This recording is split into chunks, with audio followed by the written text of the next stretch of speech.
안녕하세요. 저는 올해 70이 된 할머니입니다. 사실 요즘은 100세 시대라서 할머니라는 생각 안 하고 살아요. 뭐 남들이 뭐라고 하든 간에 말이죠. 저는 아들이 둘 있습니다. 남편은 진작 먼저 보냈고요. 아들들은 둘 다 뭐 딱히 효자들도 아니고 그렇다고 불효자도 아니에요. 물론 첫째는 속을 좀 썩였습니다. 결혼을 늦게 했거든요.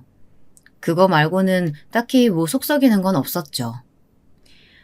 둘째는 다니던 회사에서 애를 해외로 발령내는 바람에 지금은 지 처자식들이랑 다 해외에 나가 있어요. 그게 벌써 5년이 넘었네요. 그래도 재작년부터는 1년에 한 번 정도는 한국에 들어옵니다. 남편은 죽기 전에 공무원이었습니다. 뭐 이렇다 할 고위직도 아니었고 그냥 평범한 공무원이었어요. 남편이 주는 월급으로 애들 키우고 살림하고 그냥 빠듯해도 먹고 살만 했습니다. 누구한테 손 안 벌리고 빚 없으면 먹고 살만 한 거죠 뭐. 부부 사이는 참 좋았어요. 남편이 절 많이 아껴줬습니다. 고만고만한 월급으로 아들 둘 다 잘 키운 걸 정말 고마워했어요. 그 시대 사람 같지 않게 참 다정했었는데 아들들은 그 점은 안 닮은 것 같아서 슬플 때가 종종 있어요. 그래도 둘째는 좀 다정한 편이었는데 첫째는 무뚝뚝한 경상도 남자 그 자체거든요. 둘째는 장가도 일찍 가고 데려온 며느리도 참 참했습니다. 지금도 때마다 어머니 건강은 좀 어떠시냐며 전화도 오고 주기적으로 집에 건강식품이다 옷이다 선물을 보내와요. 첫째는 취직이 늦게 되는 바람에 결혼도 늦게 했는데 40이 넘어서 했어요. 결혼하겠다고 데려온 며느리감이 썩 마음에 드는 건 아니었지만 이제라도 결혼한다는 게 너무 다행이라고 생각했던지라 거슬렸던 몇몇 부분을 크게 마음에 담아두지 않고 허락을 했습니다. 그 부분을 두고두고 후회하게 될 거라고는 상상도 하지 못했어요. 큰며느리는 처음 인사 오던 날부터 남달랐습니다. 뭔가를 바란 건 아니었지만 시댁이 될 집에 처음 인사 오는 자리에 빈손에 짧은 반바지 차림이었어요. 뭐 요즘 젊은 애들은 다 그러려니 한다고들 하지만 그래도 저는 옛날 사람인지라 그 부분이 마음에 들었던 건 아닙니다. 집은 당연히 해주시는 거죠? 처음 만난 자리에서 그렇게 물었을 땐 입을 떡 벌렸습니다. 해주려고 생각은 했지만 그렇게 노골적으로 물어보는 게 일반적인 태도는 아니잖아요. 그냥 우리가 엄마 집에 들어와 살자. 큰아들이 취직한 지 얼마 되지 않아 모아둔 돈도 없고 제가 가진 재산이야 뻔하니 좁고 작은 집에서 신혼살림 하는 것보다 그래도 조금이라도 크고 위치도 괜찮은 우리 집에서 신혼살림 차리는 게 낫다는 게 아들의 판단이었겠죠. 큰아들이 그 이야기를 하는 순간 며느리 표정이 확 굳더군요. 어떻게 설득했는지 다음에 왔을 때는 웃으며 그러더군요. 어른이랑 같이 사는 거 꼭 해보고 싶었는데 좋죠 뭐. 나중에 보니 같이 살면 나중에 어머니 돌아가셨을 때 이 집을 우리가 상속받을 수 있다. 뭐 그런 식으로 큰아들이 말하면서 설득한 것 같더라고요. 아들 처지에서야 무슨 생각으로 그렇게 말하며 설득한 건지 이해가 가지 않는 건 아니었지만 참 섭섭한 말이긴 합니다. 마치 제가 죽는 날을 기다리는 것 같잖아요. 대신 결혼식을 크고 화려하게 하고 싶다는 큰며느리 말에 결혼식 하라고 돈을 제 기준에서는 꽤 많이 주긴 했어요. 며느리는 그마저도 부족한 듯 입을 삐죽였지만요. 삐까뻔쩍했습니다. 지인들, 친척마다 한마디씩 할 만큼요. 솔직히 둘 다 나이 들어서 하는 결혼식 뭐 자랑도 아닌데 그런 마음이 아예 들지 않았다면 그건 거짓말이겠지만 지들이 좋으면 그만이라고 생각했어요. 무엇보다 아들이 저렇게 좋아하니 됐다고 생각했습니다. 신혼여행도 뭐 어디 무인도로 가야 된다고 해서 돈을 보태줬어요. 다 늦게 가는 신혼여행인데 한이라도 풀라는 마음으로요. 주위에서는 그 나이에 결혼하면서 다 늙은 부모한테 결혼식 비용에 신혼여행비까지 받아가냐 했지만 뭐 우리 애가 늦게까지 취업을 못하는 바람에 이렇게 된 건데 그런 생각에 별 생각하지 않기로 했습니다. 그렇게 셋이 함께 살게 됐어요. 처음에는 좀 불편하긴 했어도 괜찮았습니다. 마주치는 시간이 적었거든요. 며느리는 집에 잘 없었어요. 밥은 거의 집에서 먹지 않거나 배달 음식을 먹었고, 청소는 원래 보이던 자리는 제가 했으니까 자기들이 지내는 방만 알아서 하면 됐습니다. 빨래도 자기 옷은 따로 쓰는 세제가 있다고 따로 돌리더라고요. 생활비는 받았어요. 주위에서도 무조건 생활비는 받으라고 했고, 아들도 같이 사는 대신 생활비는 드린다는 게 처음 조건이었거든요. 그래서 관리비 포함 전기세, 수도세, 가스비 같은 것들은 아들이 고지서를 확인하고 냈습니다. 그 이상은 제가 그냥 안 받겠다고 했어요. 괜히 나중에 무슨 소리 듣기도 싫고 그 편이 저도 마음이 편해서요. 이러면 다 늙은 노인네한테 무슨 돈이 있어서 자식들이 주는 용돈도 안 받냐 하시겠지만 사실 저는 좀 숨겨둔 돈이 있어요.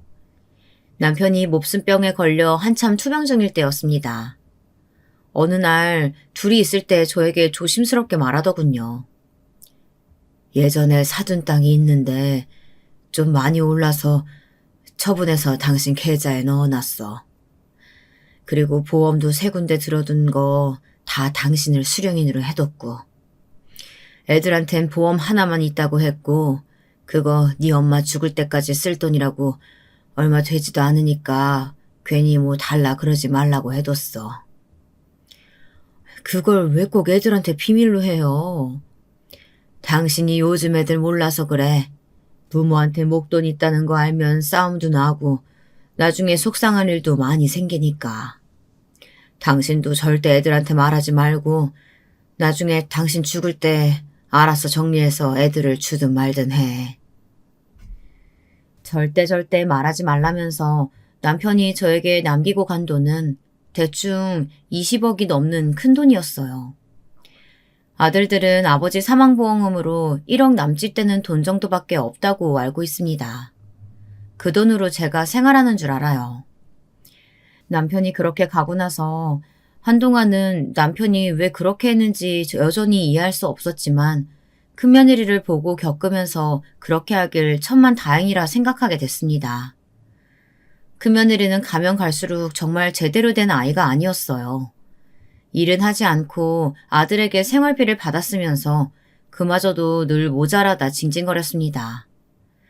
집에서 살림을 사는 것도 아니고 관리비와 공과금을 제외한 생활비는 제가 다 내고 있었거든요.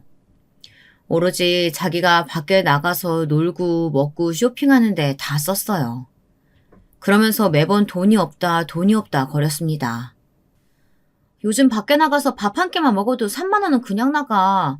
친구들이 사주면 나도 한 번씩 사고 그래야 되는데 당신이 주는 생활비로는 턱도 없다니까? 지금 주는 생활비도 최대치로 주는 거야. 당신 내 월급 얼마인지 봤잖아. 아, 짜증나. 우연히 둘이 싸우는 걸 들은 적이 있어요. 그나들은 늦깎이 신입사원에 취직한 회사도 중견기업이긴 해도 큰 회사는 아니라서 월급이 많지 않았거든요. 그래도 150 정도는 생활비로 받는 걸로 알고 있었는데 그 정도도 자기가 먹고 쓰는데 부족했나 보더라고요. 매일매일 외출해 배달 음식을 먹는 거 보면 그럴 법하긴 했어요. 집에 매일 와 있는 택배들만 봐도 말이죠. 어느 날은 택배가 문 앞에 가득 쌓여서 대문을 제대로 못 열 뻔했던 날도 있습니다. 제가 뭘 이렇게 많이 시켰냐 물었더니 툴툴거리는 말투로 입을 옷이 하나도 없어서 옷을 좀 샀다고 하더군요. 제가 작은 방 하나가 이미 옷으로 가득 차 있는데 말이죠. 그래서 있는 거나 좀 버리고 사지 그랬냐고 그랬더니 버릴 건 또 없다면서 왜 이렇게 잔소리가 많으시냐고 뭐라 하더군요. 그래서 그냥 그 이후로는 모른 척 했습니다. 그리고 괜히 제가 나서서 한마디 해봐야 고쳐지기는커녕 늙은이 쓸데없는 간섭질이라고 생각할 게 분명했기 때문이에요. 배달 음식에 나오는 그 쓰레기들이라도 제때 버리라고 했더니 그것도 입이 대빨 나와서는 어지간히 깔끔 떨어댄다 중얼중얼 거리더군요. 정말이지 기가 찰 노릇이었습니다. 맨날 나가다가 한동안 안 나가길래 물어봤어요. 요즘은 안 나가니? 돈이 있어야 나가죠. 친구들 약속 거절한 것도 한두 번이지. 돈 없어서 못 나간다고 할 수도 없고. 그렇게 매일매일 만날 친구가 있어? 제가 인간관계가 좀 좋아서요. 어머님도 좀 나가서 친구들도 만나고 그러세요. 하루 종일 집에 콕 박혀서 심심하지도 않으세요? 혀를 차며 말하는 며느리를 보면서 더 이상 말을 하지 않았습니다. 문제는 며느리가 집에 자주 붙어 있으면서 크고 작게 마찰이 많아졌다는 점이었어요. 어머님, 국이 좀 짜지 않아요? 이 정도는 돼야지. 이렇게 짜면 살도 찌고 무엇보다 건강에도 안 좋잖아요. 좀 싱겁게 만드세요. 아, 노인분들은 미각이 좀 둔해진다던데 그래서 잘 못 느끼시나? 보통 저런 말을 어른에게, 그것도 자신의 시어머니에게 하나요? 저는 진짜 난생 저런 말은 처음 들어봐서 어떻게 대꾸를 해야 할지 모르겠더라고요. 원래 대먹지 못한 아이라는 생각은 했지만 말을 생각보다 더 버릇없이 막 하더라고요. 그리고 제 생각보다 더 염치도 없고 못된 아이였습니다. 어느 날은 이런 일도 있었어요. 어머니!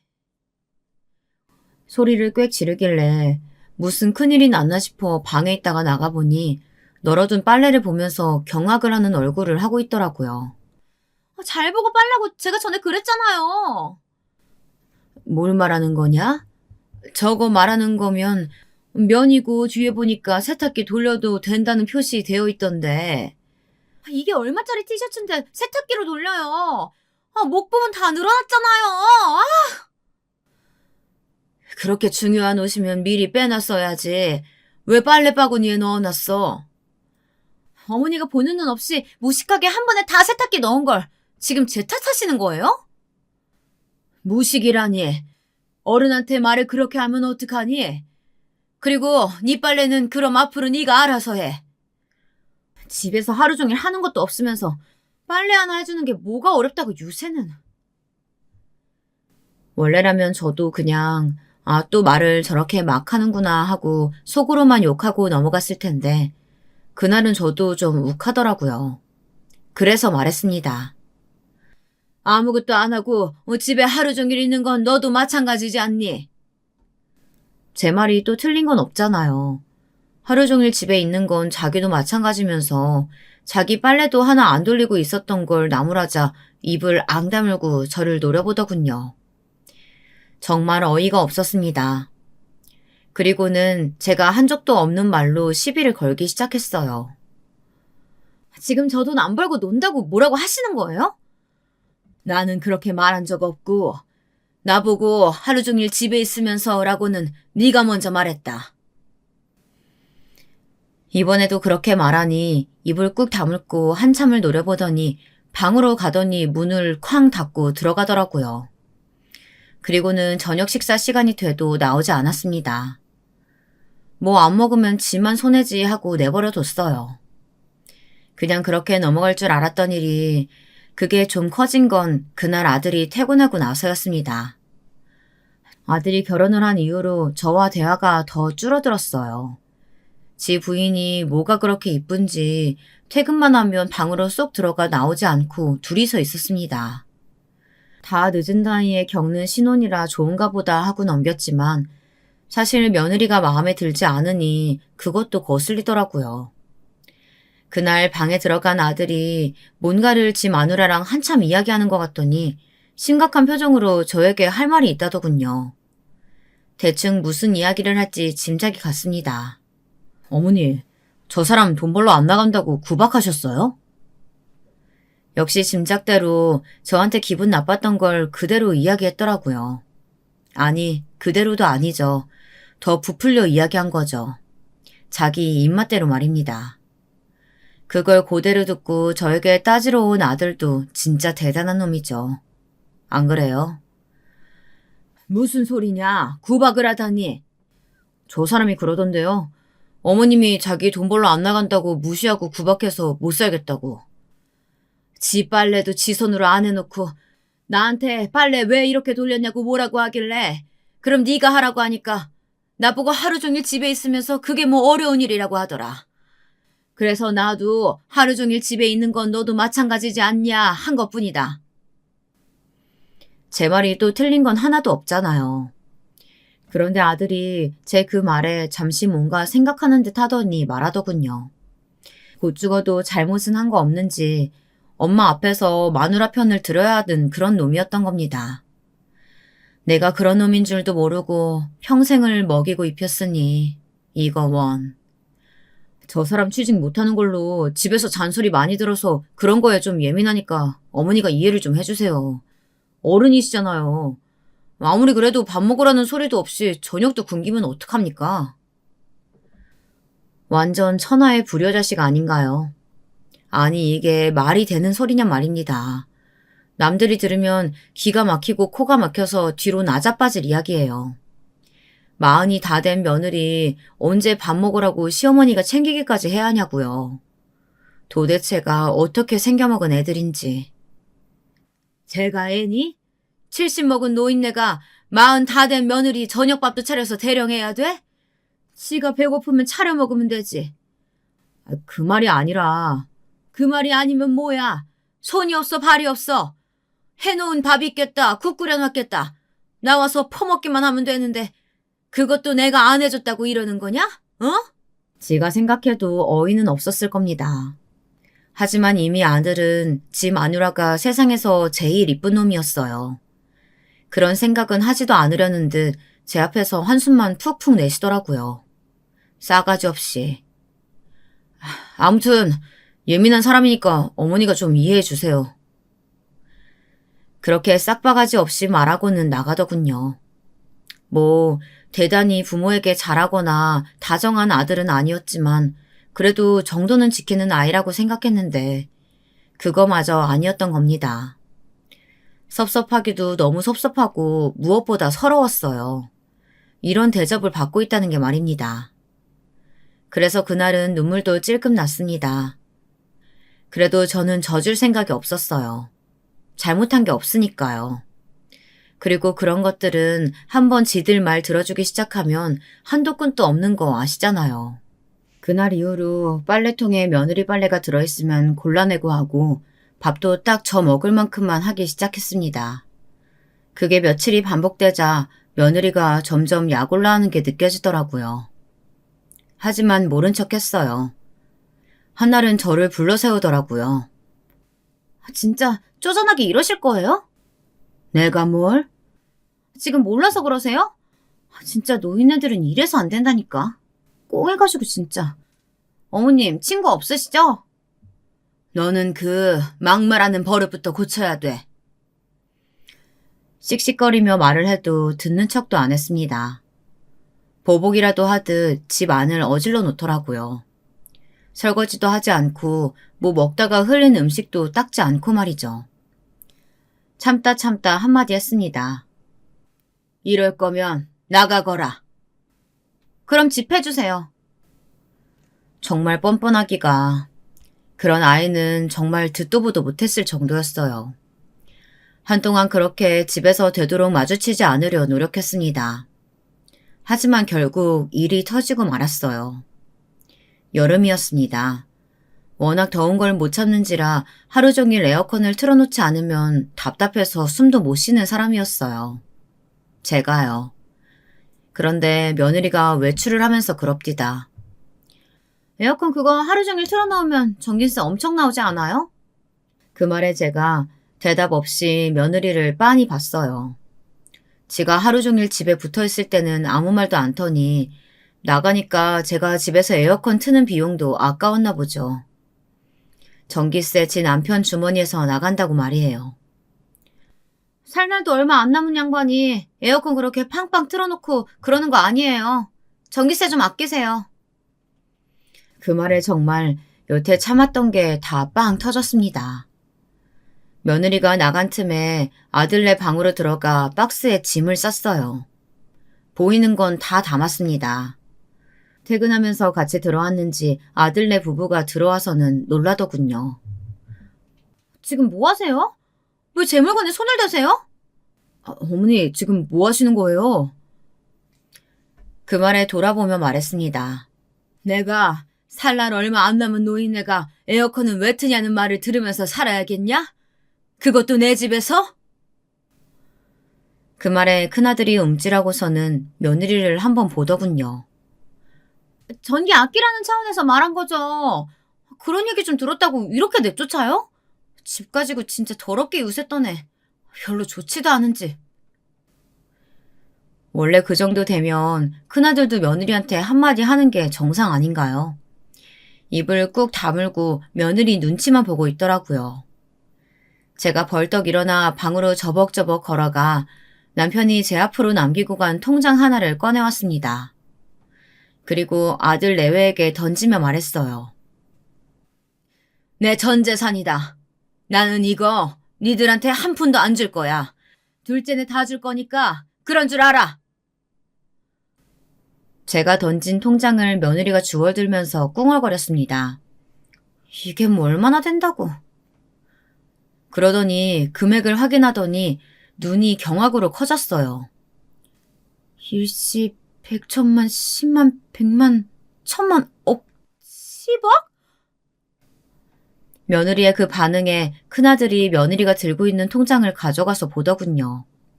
그리고는 눈이 동그래져서 물었습니다. 어머니가 이런 큰 돈을 어떻게 복권 내셨어요?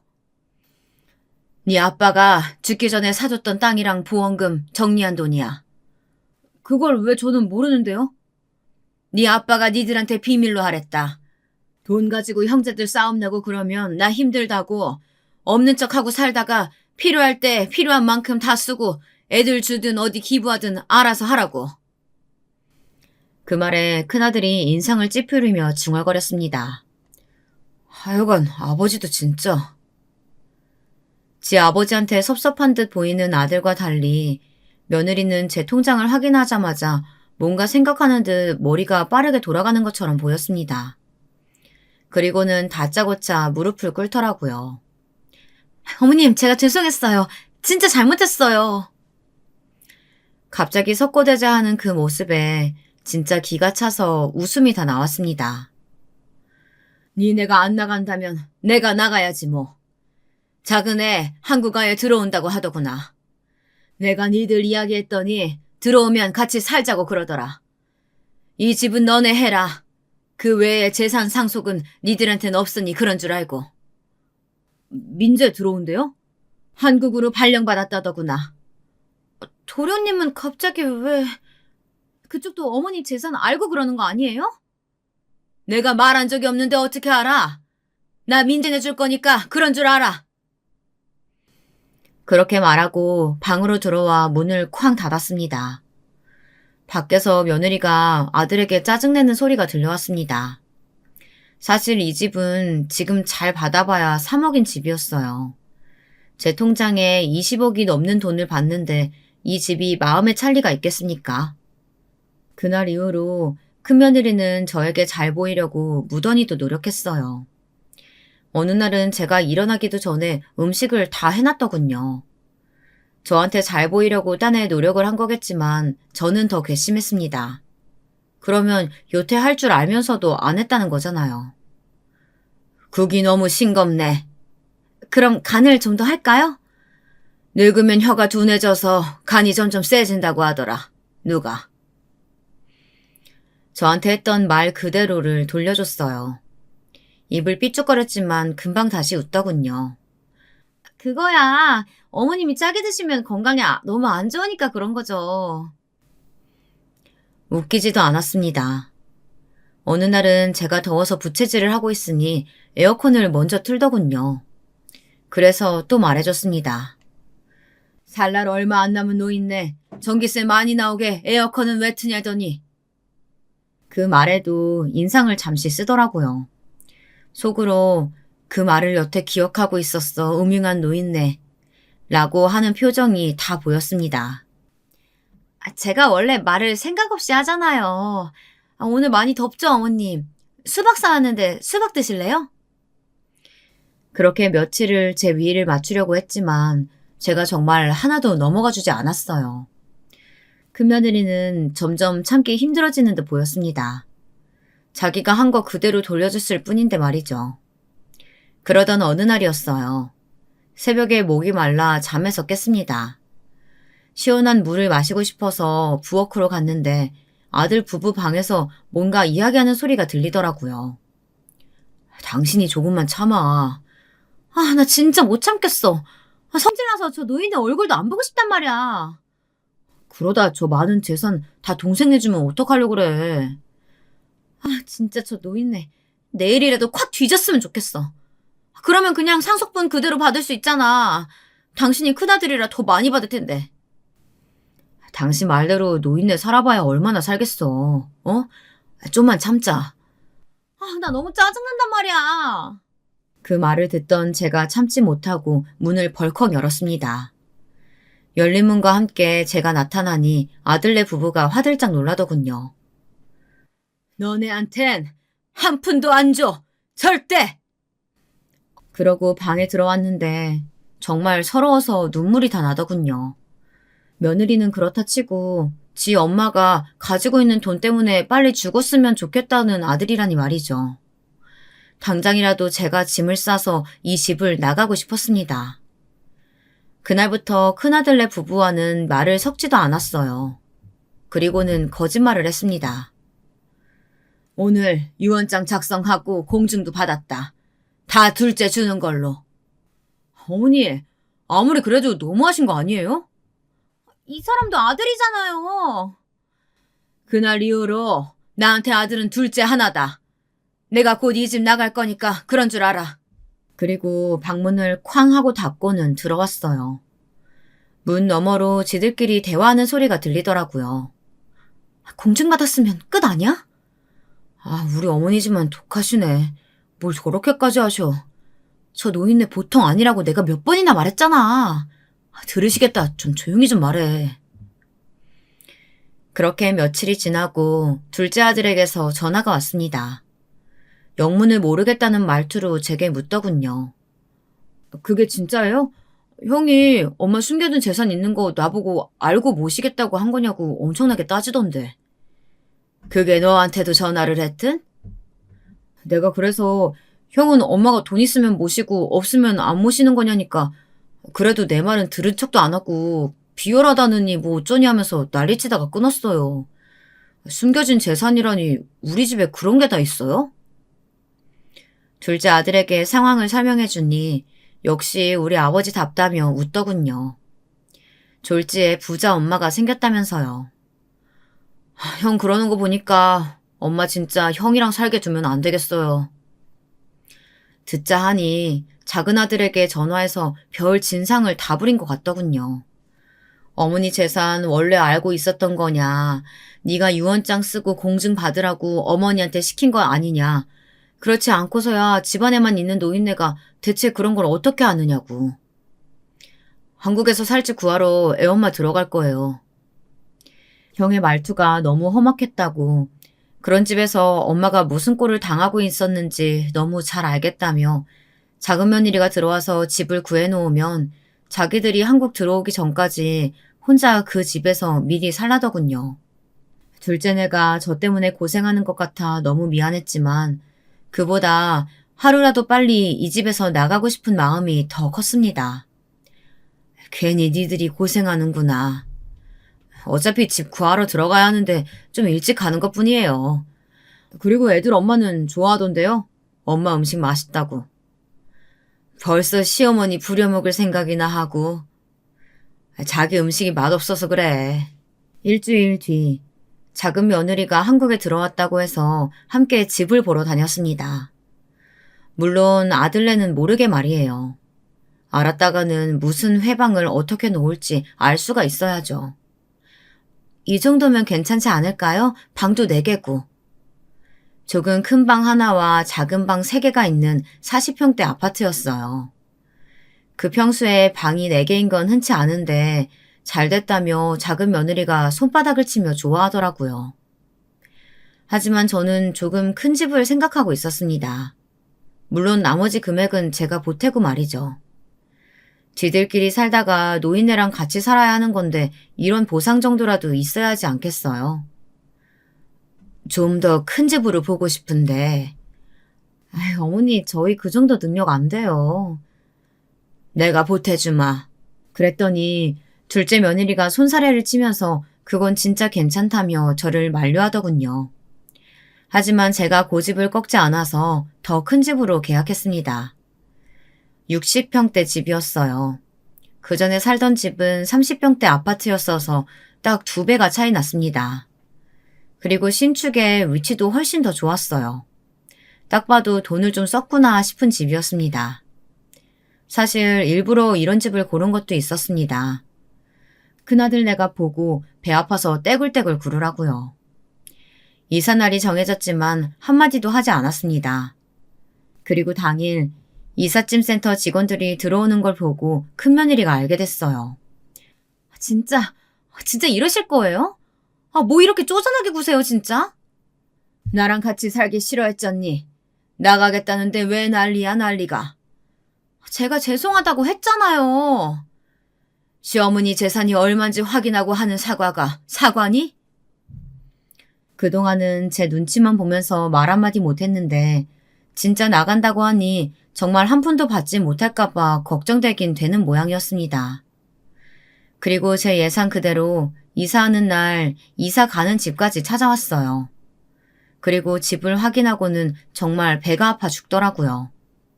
이 집을 제가 사준 줄 아는 모양이었습니다. 집을 한참을 보던 큰며느리가 다짜고짜 거실에 드러눕더라고요. 어머니, 시어머니가 이렇게 아들들 차별해도 되는 거예요? 동네 사람들 이것 좀 보세요.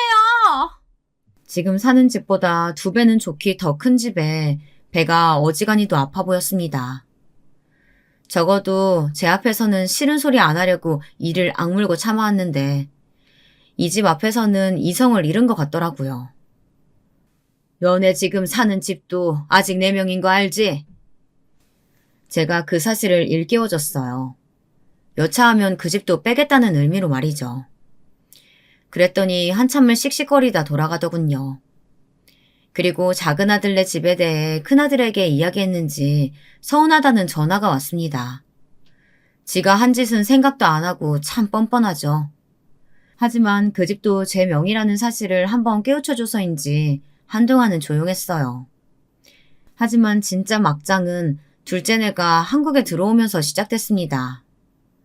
둘째네가 한국에 들어오고 저와 첫째네는 만날 일이 더 없어졌어요.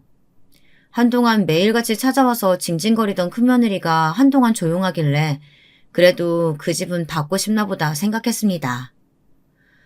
그런데 그건 제 큰 착각이었어요. 충격받지 말고 들으세요. 어느 날 둘째 아들이 근심이 가득한 얼굴로 말하더군요. 형이 소송을 했어요. 뭘로? 누구를? 어머니를요. 상속을 자기도 받을 권리가 있다고.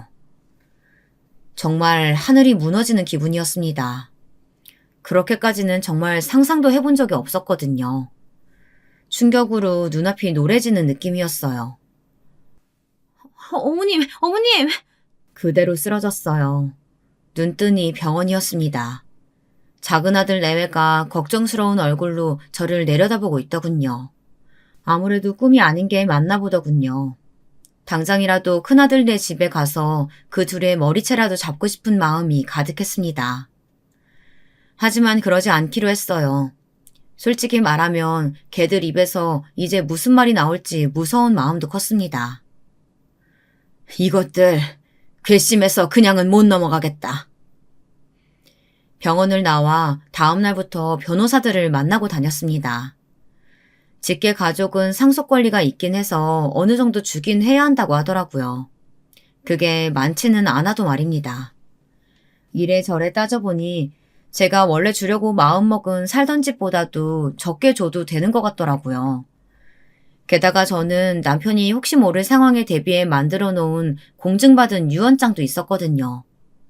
그건 큰아들네는 모르지만 말입니다. 부동산에 연락해 집을 내놨습니다. 그리고 며칠이 지나지 않아 바로 큰아들네 부부가 집으로 쳐들어왔어요. 지금 뭐 하자는 거예요? 우리 허락도 없이 우리 집을 왜 내놔요?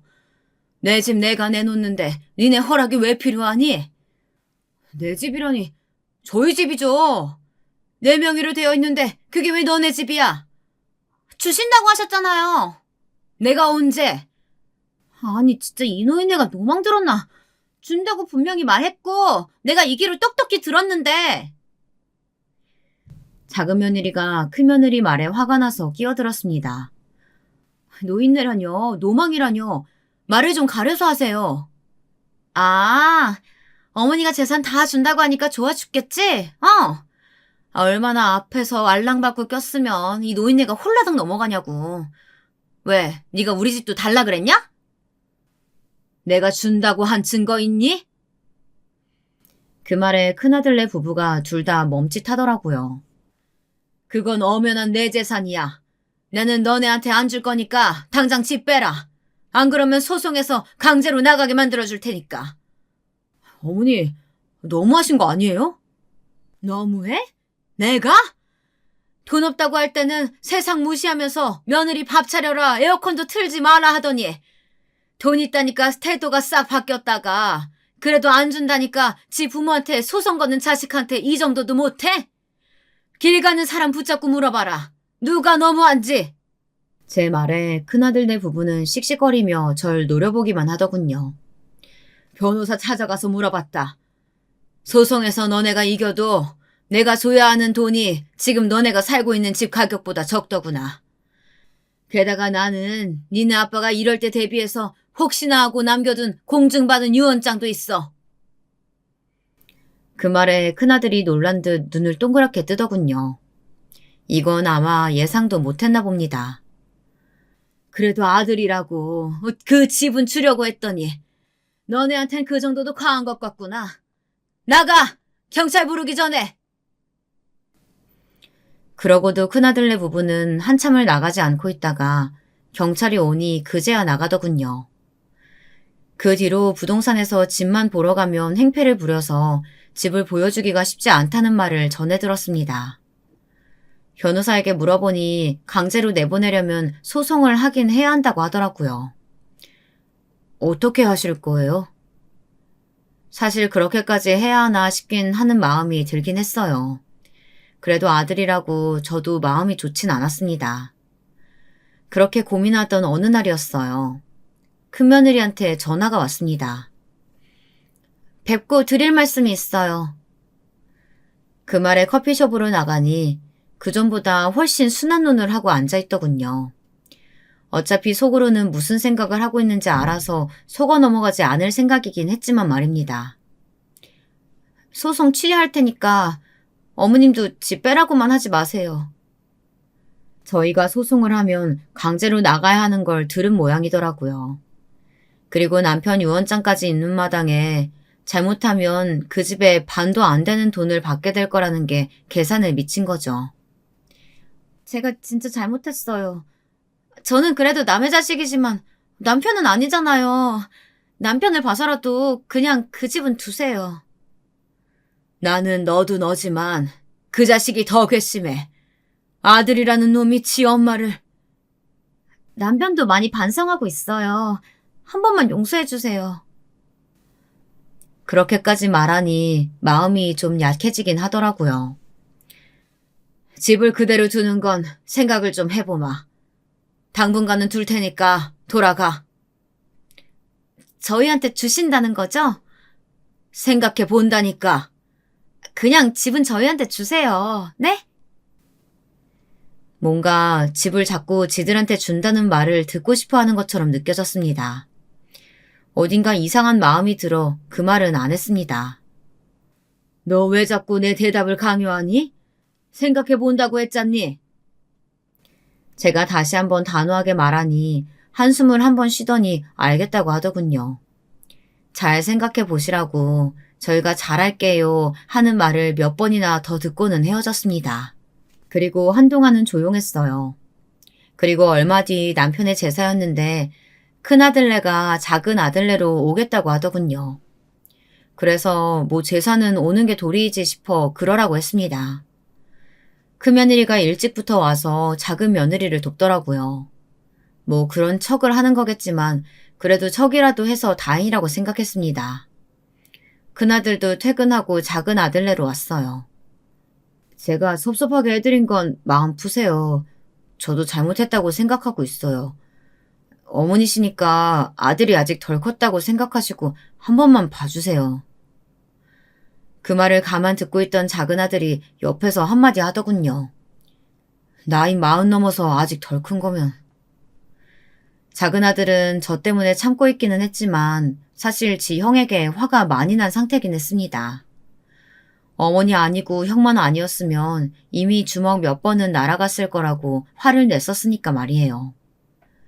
작은 아들의 그 말에 큰아들이 뭔가 말하려다가 저를 보고 참는 게 느껴졌어요. 아무튼 큰 마찰 없이 그렇게 남편의 제사가 시작됐습니다. 제가 좋은 술 한 병 가지고 왔어요. 제사가 끝나고 다 같이 제사 음식을 먹으려고 하니 큰아들이 술 한 병을 꺼내더군요. 내일 출근도 해야 되는데 무슨 술이야. 그래도 좋은 거니까 한 잔씩들만 해. 화해의 의미로. 남편의 제삿날에 뭔 일이야 있겠나 싶어 좋은 마음으로 술을 받아 마셨어요.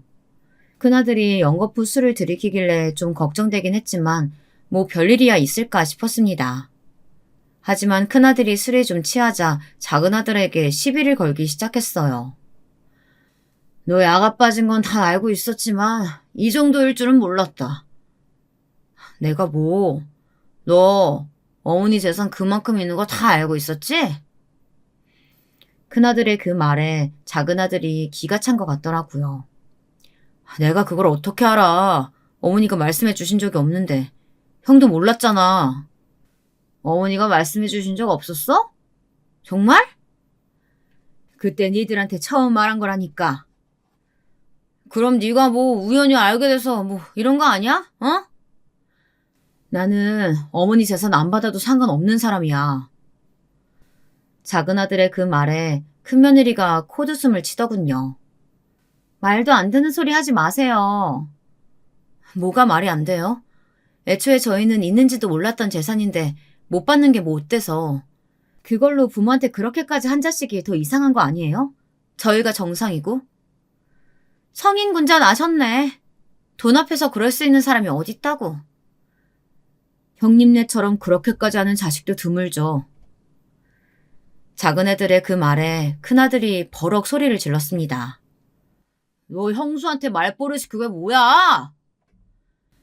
형이랑 형수는 어머니한테 더한 말도 하지 않았어? 사람들은 왜 지들이 한 잘못은 생각 안 하고 남의 잘못한 것만 요란법석 떠는지 모르겠다. 뭐? 지? 큰아들이 그 소리에 벌떡 일어나 작은 아들에게 달려들었습니다. 그만 못해! 아버지 제사상 앞에서 이게 지금 뭐 하는 짓이야? 제 그 말에 모두가 멈췄어요. 니들 부부는 집으로 돌아가라 그만. 그리고 방으로 들어왔습니다. 남편이 말했던 게 이런 상황이었던 것 같아서 정말 너무너무 속상했어요. 혹시나 만에 하나 했던 일들이 일어나고 있는 게 말입니다. 그날 저녁에는 오랜 시간 잠을 이루지 못했던 것 같습니다. 큰아들네 부부는 그러고 한동안 연락이 없었어요. 저도 부동산에 집을 내놓지 않았다는 연락을 다시 했습니다. 저도 부동산에 집을 내놓지 않는다는 연락을 다시 했습니다. 이제 저도 지쳐서 그냥 그 집을 주고 없었던 일로 하고 싶더라고요. 그래서 큰며느리에게 전화해 집을 줄 테니까 그냥 앞으로는 찾아오지도 말고 조용히 각자 살자고 이야기했습니다. 명의 이전도 해주세요. 이럴 때는 참 빠르더군요.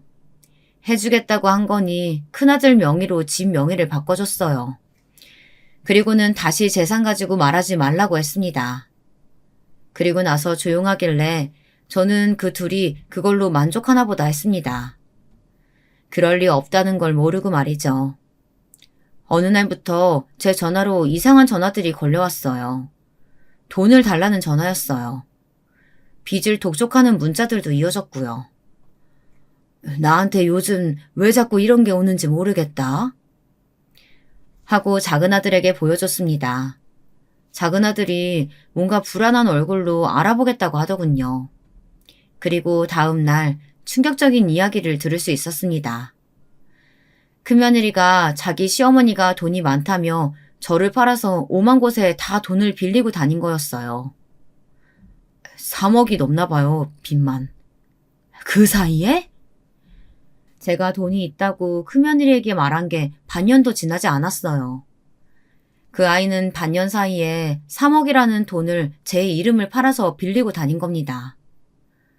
얘는 정신 차릴 애가 아니다. 그런 확신이 들었습니다. 그래서 곧장 경찰에 신고를 했어요. 변명을 들어볼 생각도 들지 않았습니다. 한 가지 놀랐던 사실은 아들도 제 이름으로 돈을 빌리고 다닌다는 사실은 몰랐나 보더라고요. 당신 지금 제정신이야? 자기, 지금 나한테 화낸 거야? 아들이 며느리한테 큰 소리 내는 것도 처음 봤지만 저렇게 약한 모습 보이며 울먹이는 것도 처음 봤어요. 자기가 잘못한 걸 알긴 아나보다 했습니다. 나는 못 갚아주니까 니들이 알아서 집을 팔든 말든 하거라. 알아보니 나는 갚아야 할 의무가 없다더구나. 제가 그렇게 말하자마자 큰며느리가 무릎을 꿇더니 제 발목을 붙잡더군요. 어머님, 제가 진짜 정말 잘못했어요. 다시는 이러지 않겠습니다. 한 번만 해결해 주시면 안 될까요? 어머니 가지고 있는 돈에서 그 정도는 아무것도 아니잖아요. 물론 갚아주려면 갚아줄 수도 있었겠죠. 하지만 한 번이 두 번 되고 두 번이 세 번 될 게 뻔했습니다. 길거리에 나앉게 되는 날이 오더라도 갚아줄 수는 없었어요. 그리고 무엇보다 저런 아이를 여전히 데리고 사는 아들이 제일 이해가 가지 않았습니다. 너는 정신 똑바로 차려라. 난 얘 돈 못 갚아준다. 네 명의 네 집이니까 네가 알아서 해. 네 부인 돈 갚아주든 갈라서든. 갈라서든이라는 제 말에 큰며느리가 화들짝 놀라더군요. 그런 말까지 하리라고는 생각하지 못한 것처럼요. 아니 어머님, 말씀을 뭐 그렇게까지 심하게 하세요? 갈라서라뇨. 같이 살고 있는 마누라가 빚이 좀 생겼다고 갈라서라 말하는 건 너무하신 거 아니에요?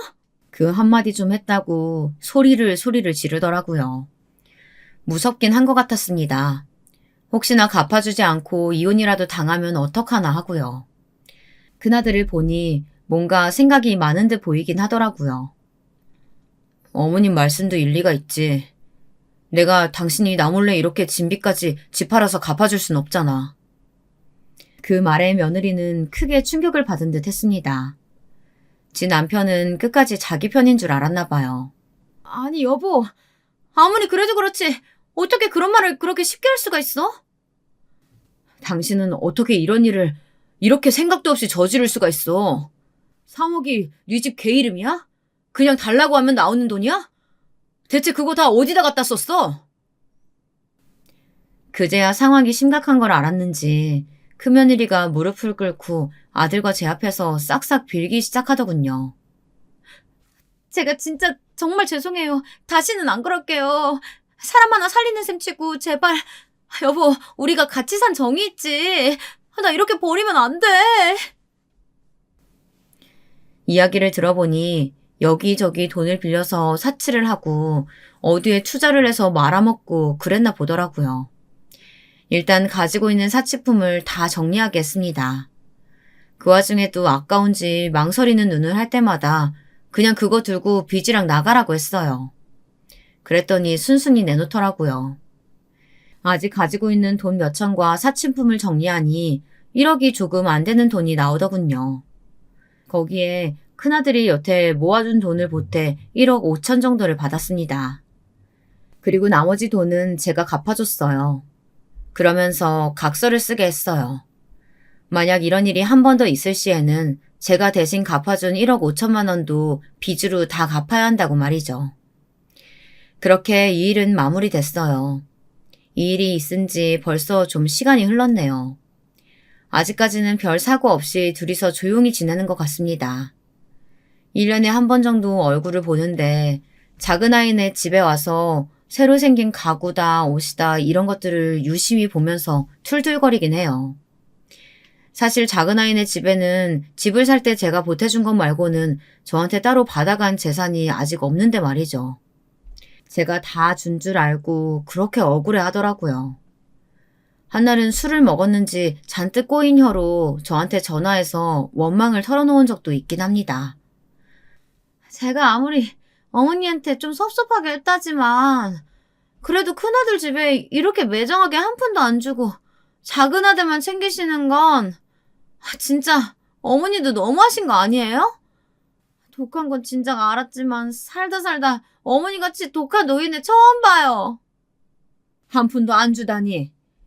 니네 사는 집이랑 네 비디로구청 갚아준 게 준 게 아니냐? 그거 꼴랑 5억도 안 되는 돈. 내가 어머니 통장에 있는 돈 다 봤는데. 그러면서 한참을 서운하네 어쩌네 중얼거리다 끊더라고요. 이쯤 되면 진짜 궁금하시겠죠? 정말 한 푼도 안 줄 거냐고요. 일단 지금은 변호사를 통해 유언장을 써둔 상태긴 합니다. 일부는 기부하고 대부분은 작은 아들네 주는 걸로요. 저도 뭐 생각이 바뀔 수도 있겠죠. 어쨌든 큰아들은 제 핏줄이기도 하니까요. 하지만 아직은 그럴 생각이 없어요. 큰아들네 부부가 어떻게 사는지 지켜보면서 천천히 생각해 볼 겁니다. 그리고 아직은 사고를 안 치고 있기는 하나 큰며느리는 언제 어느 때 어떤 일을 저지를지 모르니까요.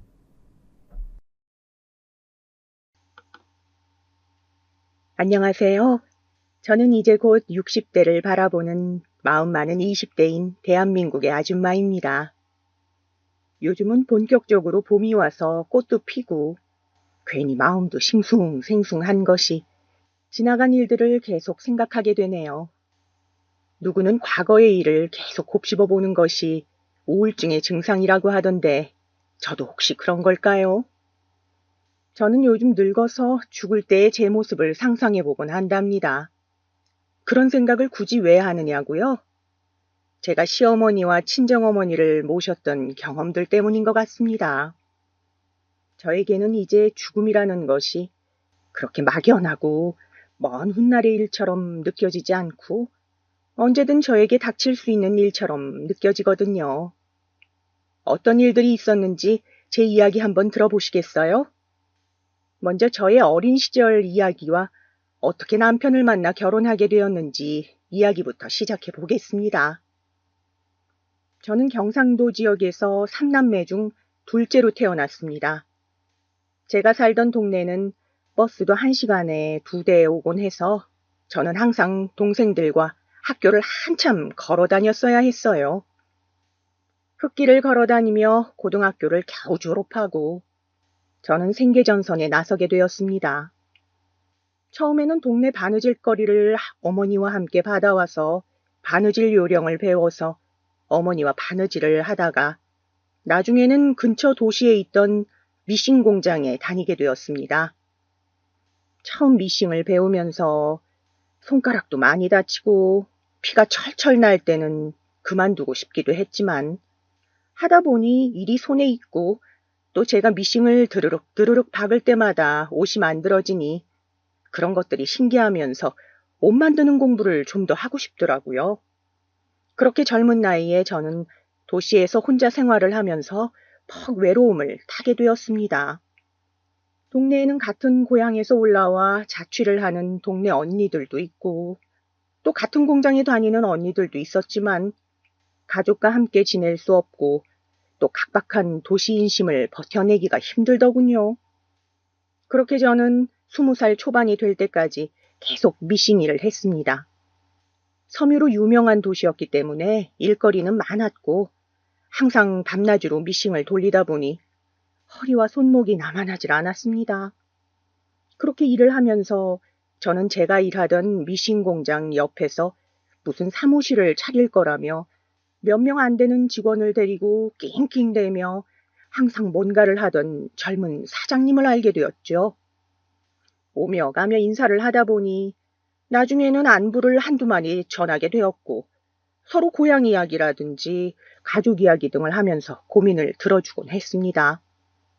그러다 그 청년 사장님이 저에게 데이트 신청을 했습니다. 처음에는 몇 번 부담스러워 거절했으나 계속 밥이라도 몇 번 먹어보고 거절해도 하도 떼를 쓰다시피 하길래 뭘 그렇게까지 나랑 밥을 먹고 싶다는데 내가 뭐라고 튕기나 싶어 저도 나중에는 그냥 밥을 먹으러 가게 되었죠. 처음 그 사람이 저를 데리고 간 곳은 연탄 연기가 자욱한 고깃집이었어요. 연탄불에 구운 막창 먹어봤냐며 이게 정말 먹다 보면 맛이 끝내준다고 그는 저에게 재차 막창을 권하면서 소주를 한 잔 따라 마시더군요. 저는 첫 데이트부터 막창을 대뜸 먹자고 하다니 어이가 없었어요. 적어도 깔끔한 경양식집 정도는 데리고 갈 줄 알았거든요. 저는 원래 고기류를 좋아하지 않는 데다가 곱창, 막창 이런 것은 질색이라 순대를 먹을 때도 내장은 절대 먹지 않고 선지 해장국도 절대 먹지 않는 사람이었거든요. 심지어 그런 음식을 안 좋아한다고 분명 이야기한 적도 있었습니다. 참, 이 남자는 자기 위주로 하는 사람인가 보다 그렇게 싫어한다고 말했는데 사람에 대한 배려가 없구나 싶어서 이제 만나지 말아야겠다 생각하고 있는데 그 사람이 그러더군요. 미선 씨, 제가 어른이 되고 나서 먹어본 음식 중에서 제일 맛있었던 게 이 막창인 거 알아요? 사실 이 막창에는 사연이 있거든요. 돌아가신 우리 아버지가 가끔 일이 고된 날 저녁에 집에 오시면 항상 사들고 오시던 게 이 막창이랍니다. 저는 그때는 아버지가 먹어보라고 해도 무슨 맛으로 먹는지 모르겠다며 안 먹겠다고 했는데 제가 고등학생 때 아버지가 일하시다 그만 사고로 돌아가셨어요. 그리고 그 후에 막창을 무슨 맛으로 먹는지 20살이 넘어서야 알게 되었죠. 제가 그때 아버지와 함께 막창도 먹고 같이 말벗이 되어드렸다면 얼마나 좋았을까요? 저는 이 막창을 볼 때마다 아빠 생각이 나요. 그러면서 다 큰 남자가 아빠가 보고 싶다며 눈물을 뚝뚝 흘리는 거였어요. 저는 그 모습을 보자 고향에 계신 엄마 생각도 나고 마음이 너무 아팠습니다. 사실 저도 아버지가 중학교 때 돌아가신 아픈 경험이 있었거든요. 아빠는 농사일을 하시다가 무리를 많이 하셨는지 심근경색으로 갑자기 돌아가셨거든요. 저와 오빠 동생은 그 카드에 적힌 말을 아빠의 유언이라 생각하면서 살고 있었죠. 하필 이 사람이 꺼낸 아빠 이야기에 약해진 저는 한 번도 먹어보지 않은 막창을 용기를 내어 덥석 먹어보았어요. 그냥 먹는 걸 보기만 했을 때는 물컹하고 이상한 맛일 것 같던 생각과 달리 막창은 쫄깃하고 맛있었습니다. 찍어 먹으라고 나온 장도 특이하고 맛있었어요. 저는 그 사람과 함께 그날 막창을 먹으며 이런저런 가족 이야기와 사는 이야기를 나눴어요. 산적같이 생겨서 마음에 들지 않았던 첫인상과 달리 아빠 이야기를 하는 모습을 보니 마음이 따뜻한 사람같이 느껴졌습니다. 그렇게 저는 그 사람과 몇 번의 데이트를 더 하게 되었습니다. 우리는 주로 산책을 하거나 맛있는 것을 먹으러 다녔어요. 저는 파전 같은 걸 좋아해서 산에 있는 절 구경을 갔다가 한 바퀴 돌고 경치를 구경하고는 내려오면서 해물 파전집에 들러 동동주와 파전을 먹는 시기였죠. 그 사람 역시 자기는 시끄러운 걸 싫어한다며 바다를 보러 가거나 산을 다니는 것이 좋다고 했어요. 저는 이 사람과 결혼하면 어떨까 하는 생각을 데이트를 한 지 6개월 정도 되었을 때부터 서서히 마음속에 그려가기 시작했습니다. 둘 다 아버지가 일찍 돌아가셨다는 마음의 상처가 있고 그렇기에 혼자 남으신 양가의 어머니를 잘 챙길 수 있지 않을까 그런 생각이 들었습니다. 그렇게 저의 마음은 그에게로 향했죠. 외모가 잘생기거나 돈이 굉장히 많은 것은 아니지만 그래도 성실하고 돌아가신 아빠를 생각하며 눈물 흘릴 줄 아는 마음이 따뜻한 사람이니까요. 그 사람 역시 저와 보내는 시간이 싫지 않았던지 가끔 우리가 다음에 결혼하면 말이야 하고는 말을 꺼내는 것이었어요. 저 역시 웃으며 항상 그 말에 호응을 해주었죠. 몇 번을 그렇게 저를 떠보던 그 사람은 마침내 용기를 얻었는지 어느 일요일 저녁 저와 함께 저녁 식사를 하고 헤어지는 집 앞 가로등 밑에서 저에게 결혼하자고 청혼을 했습니다. 미선아, 우리 남은 시간 동안 우리 둘이 함께 살면서 서로의 어머니를 내 엄마처럼 모시며 그렇게 오순도순 살지 않을래? 자라면서 청소년기에 아버지를 잃은 우리가 서로의 부모님께 진심을 다하면서 새로운 가족이 되어보고 싶어. 내가 너 하나 먹여 살릴 자신은 있으니 이제 그만 나에게 시집 오지 않을래? 내가 정말 자기하고 자기 가족들에게 잘할게. 저는 그 어떤 설레는 말보다 서로의 엄마에게 잘하며 살자는 그 말이 좋았고, 이런 생각을 하는 사람이라면 같이 가정을 꾸리고 미래를 함께해도 좋겠다는 생각이 들었습니다. 그렇게 저는 그와의 결혼 준비를 하게 되었어요. 결혼 준비를 하면서도 저는 그 사람에게 계속 빠져들었습니다. 시간이 지날수록 그의 인간적인 면모가 좋아 보였어요. 보면 볼수록 곰돌이 같은 둥글둥글한 외모도 좋아 보이고, 또 덩치에 안 맞게 섬세하고 감정이 풍부한 것도 마음에 들었죠. 우리는 결혼을 위해 양가 어머니와 다 같이 만날 상견례 자리를 마련했습니다. 상견례 이전에 서로 양쪽 어머니들을 찾아가 미리 인사를 드렸기 때문에 어머님들은 결혼에 대해서도 염두를 두고 계셨고 잘 어울린다고 생각하셨는지 저희에 대해서 딱히 반대의 말을 하시거나 그런 것은 없었습니다. 상견례는 보통 굉장히 긴장되고 떨리다고 하던데 남친과 저의 가족들은 굉장히 훈훈한 분위기에서 맛있게 한정식을 먹으면서 마무리되었습니다. 두 분 어머니께서는 남편 없이 살았던 세월에 대한 고충을 하소연도 하시고, 사돈도 제 마음 아시겠지만 정말 자식 건사하느라 고생 많으셨다고 두 손을 맞잡으면서 서로 입에 침이 마르도록 사돈을 칭찬하셨습니다. 아무래도 과부 소리를 들으며 남편을 떠나보내고 그 모진 시간을 홀로 버텨온 그 마음은 직접 겪어낸 당신들만이 알 수 있는 것이었겠죠. 양가 어머니들은 자식을 혼자 훌륭히 키워낸 것만으로도 사돈을 믿을 수 있다고 하시며 저희의 결혼을 적극 찬성하셨습니다. 단지 저희 어머니께서는 상견례를 마치고 돌아온 저녁 조금 걱정스러운 눈빛으로 홀어머니의 외아들이라고 하는 제 남자친구의 집안 사정을 염려하시더군요.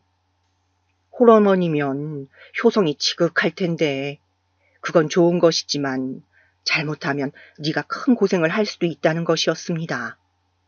저는 요즘 세상에 무슨 큰 고생이라 해도 할 게 뭐 있겠냐고, 엄마는 또 왜 괜히 그런 소리를 하시냐며 엄마 말을 제대로 듣지 않았죠. 그렇게 저는 꽃피는 4월 결혼을 했습니다.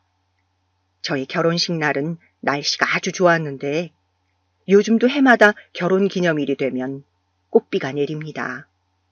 그 꽃비를 보고 있으면 인생이란 게 참 무상하기도 하고 아무튼 그렇더라고요.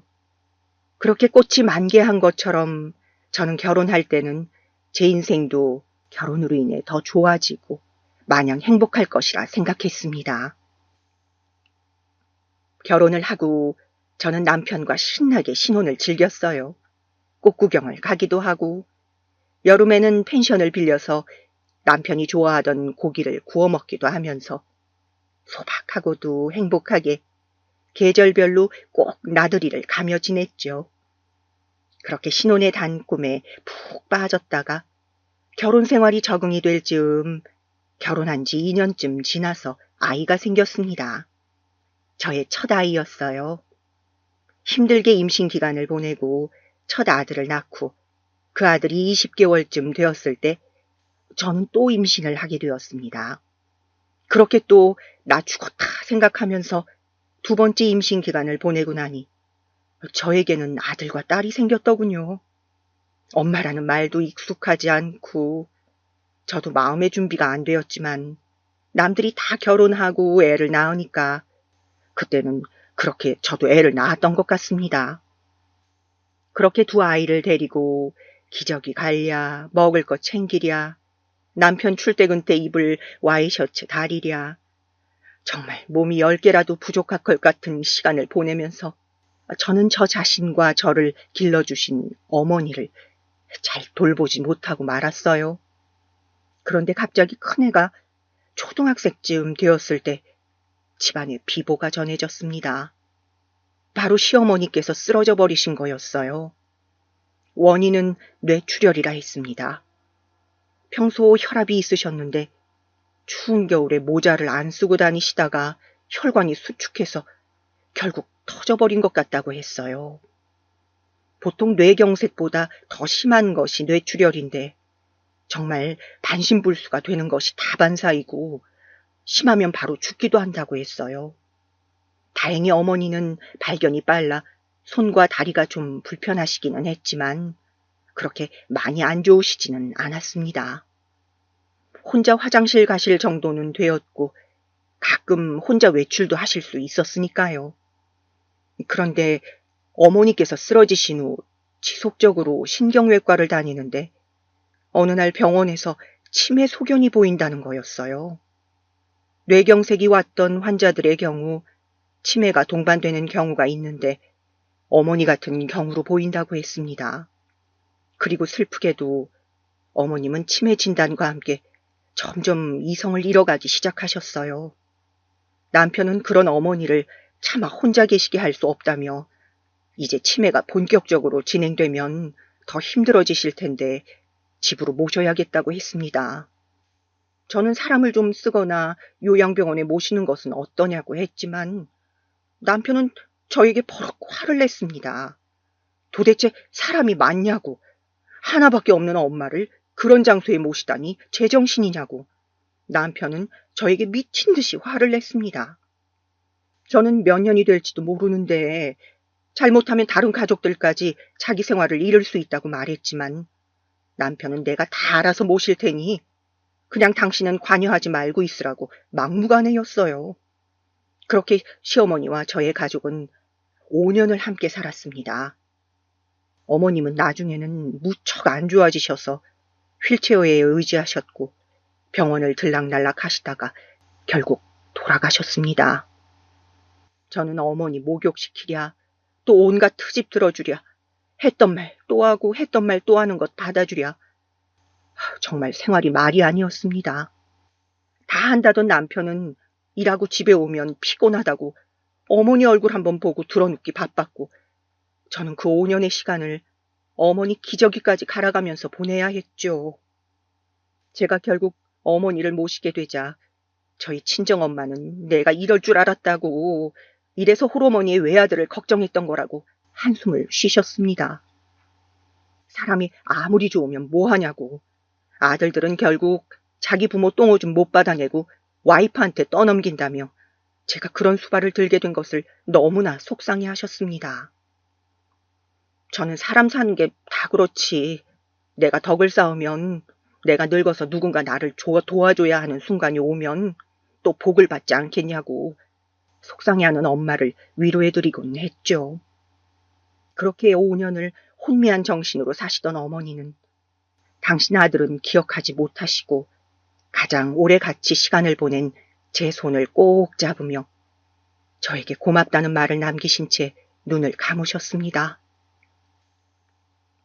저는 5년의 시간은 무척 힘들었지만 그래도 어머니께서 나에게 인사를 하고 마지막 떠나실 때 그 모습은 천사와 같다는 생각을 하면서 그렇게 시어머니를 보내드렸습니다.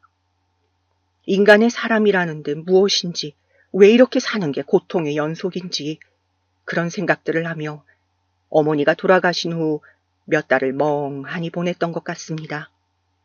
병수발도 괴로웠지만 오히려 돌아가시고 나서 확실히 알았던 것은 어머니께서 아파하고 힘들어하는 모습을 보는 것이 더 힘들었다는 것을 알겠더군요. 남편도 한동안 괴로워하더니 시간이 지나자 점차 마음을 다잡는 것 같았습니다.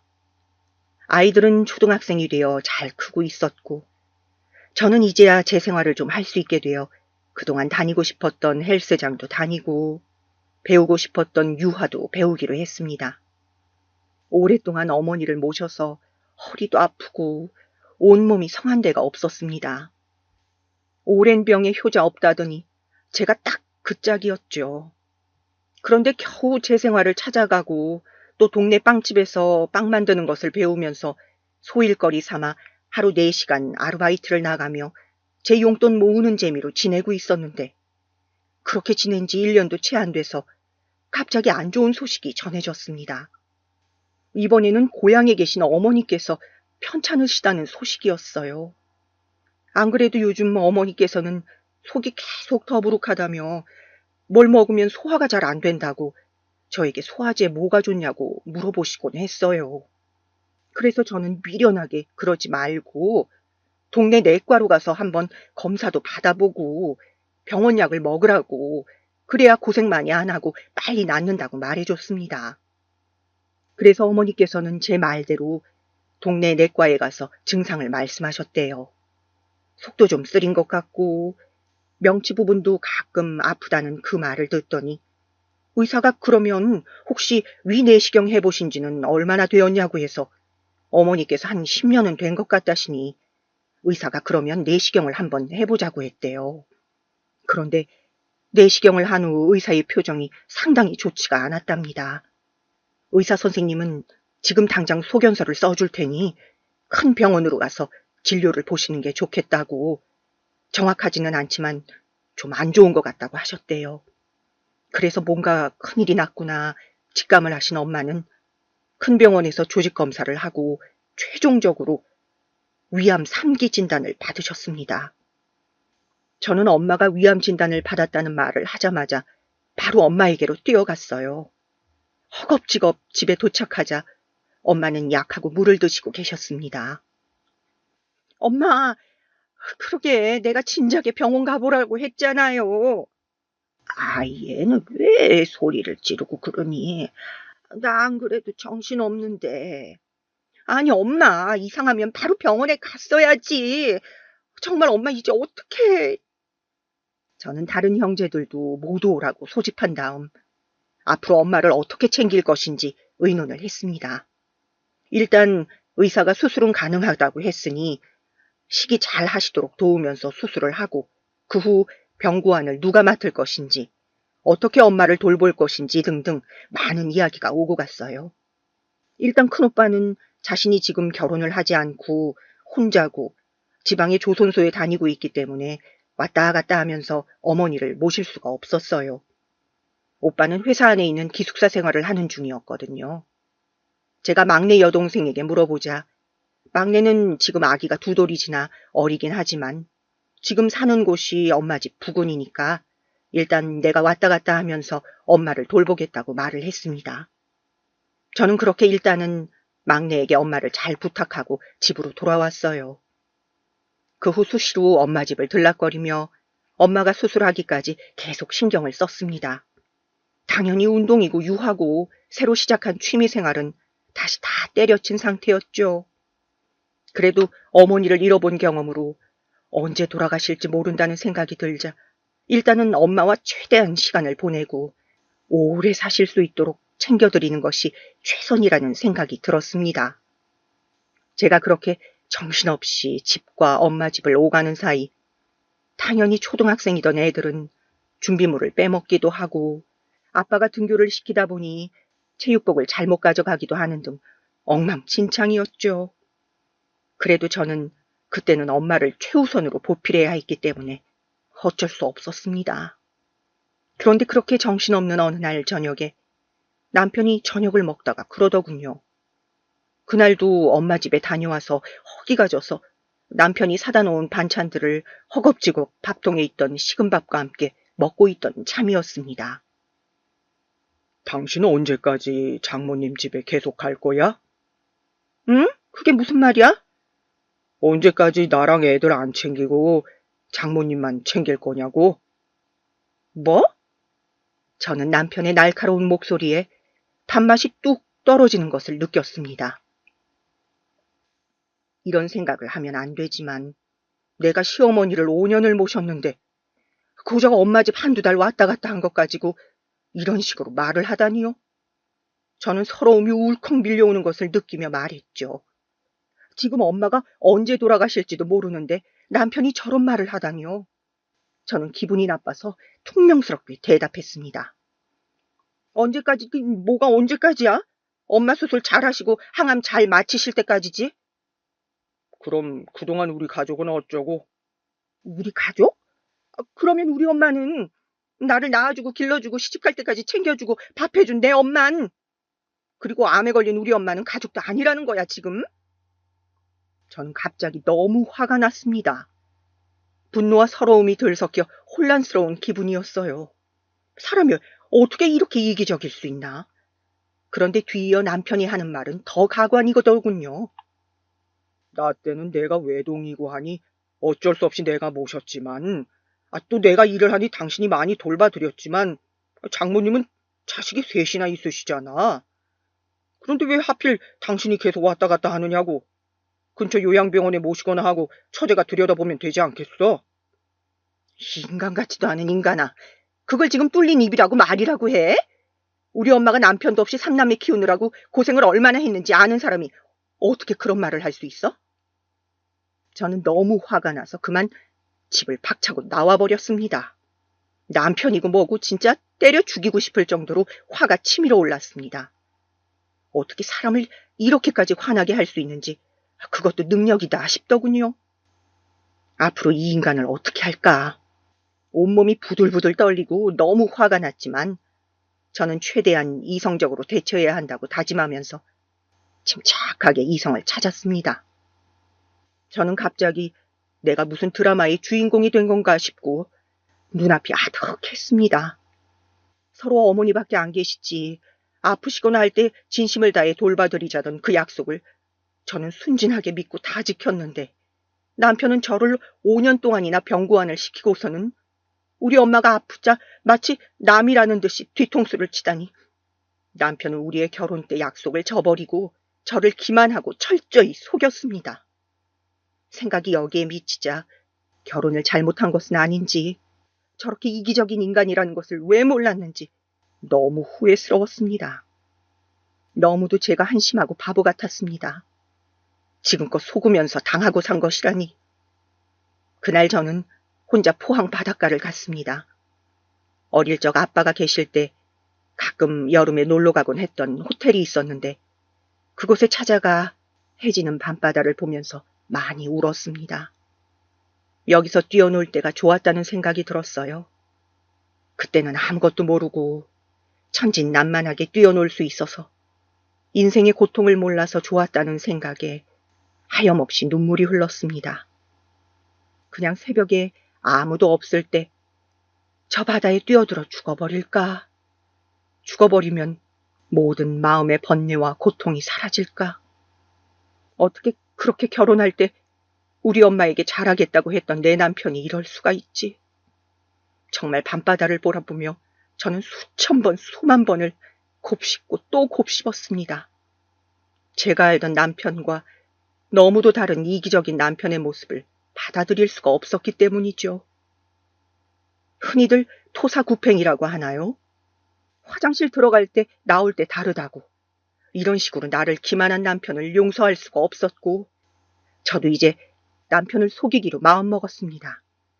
나는 반드시 내 엄마를 지킬 것이며 남편이 우리 엄마 병수발을 들게 만들 것이다 라는 다짐을 하면서요.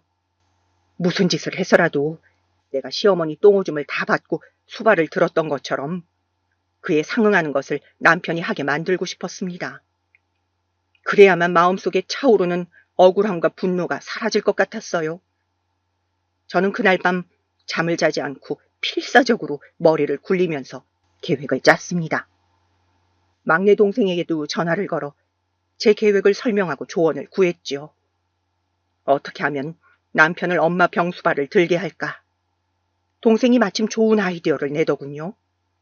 저는 동생의 말대로 진짜와 거짓을 섞어 남편에게 말해보기로 했습니다. 그리고 다음 날 저는 집으로 돌아가 남편에게 말했습니다. 남편은 제가 그렇게 나가서 외박을 하고 온 것이 마음에 안 드는지 얼굴이 잔뜩 굳어 있더군요. 저는 그 앞에 가서 아무 일도 없었다는 듯 웃으며 말했습니다. 여보, 어제는 내가 말이 심했지? 엄마가 아프시니까 너무 속상해서 그랬어. 지금 그걸 말이라고 해? 아무리 엄마가 중요해도 이제 내 가정이 우선이어야지. 형제들이 돌아가며 장모님은 들여다 봐드리면 되잖아. 일단 당신부터 정신을 좀 차려.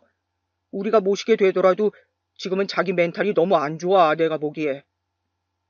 저는 남편의 말을 듣는 둥 마는 둥 하면서 제가 여동생과 밤새 준비한 멘트를 꺼냈습니다. 근데 여보, 엄마가 가지고 있는 집 근처 땅 있잖아. 그 땅이 요새 땅값이 많이 올랐다고 하대. 거기 대학교도 있고 하다 보니 계속 땅값이 올랐었나 봐. 지금 그 근처에 대학생들 자취하는 원룸도 엄청 신축으로 올라가고 있고, 요즘 애들이 집이 조금만 멀어도 그냥 자취하고 싶어 하는 데다가 학교 기숙사도 이제 들어가기가 무척 힘들어졌다네. 거기 갭 투자 같은 거 하는 사람도 엄청 많은가 봐. 그래서 땅을 사려는 수요가 엄청 많대. 쇼핑몰이 들어선다는 말도 있고. 막내가 그 부근에 사니까 저번에 봤을 때 그 말을 하더라고. 그래서 저번에 근처 부동산에도 가봤는데 실제로 땅값이 무지 올랐더라. 한동안 계속 오르는 분위기일 거라고 해. 그 문제로 우리 남매가 셋이 모여서 이야기를 했는데 아무래도 엄마 재산인데 엄마가 지금 많이 몸이 안 좋으시니까 제일 엄마를 많이 모시는 집에서 그 땅을 가져가기로 했거든. 우리가 모시는 건 어떨까? 그건 안 되겠지. 자기 요즘 회사 사정은 좀 어때? 제가 준비해둔 가짜 미끼를 던지자 남편은 갑자기 말이 없었어요.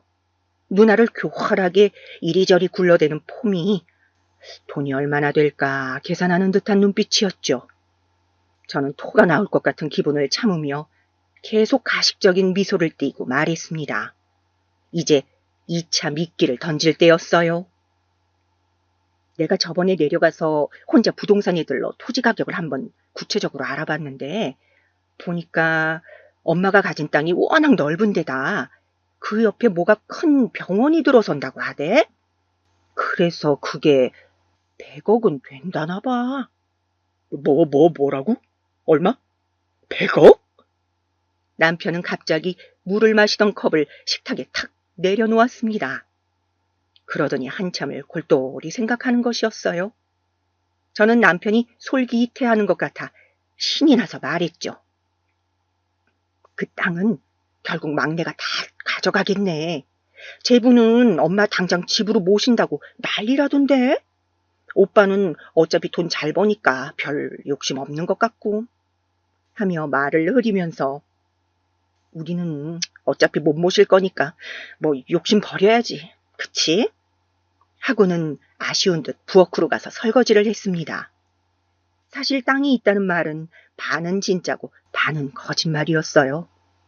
지금 이야기한 금싸라기 땅은 원래 우리 엄마 것이 맞았지만 5년 전에 엄마가 땅값이 많이 오르기 전에 처분을 하셨거든요. 그 당시 오빠가 필요하다고 해서 오빠에게 빌려주신 걸로 알고 있었어요.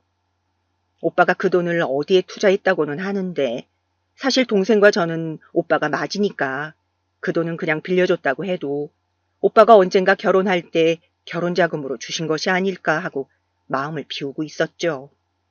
아무래도 아들에게 재산을 더 물려주는 풍조가 있으니까요.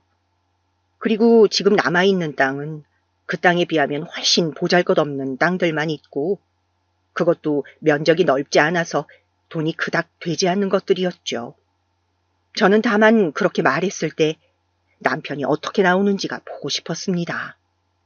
이 사람이 정말 이기적인 속물이라면 갑자기 모신다고 말을 바꿀 것이고 그게 아니라면 지금대로 그래도 우리는 못 모신다고 하겠죠.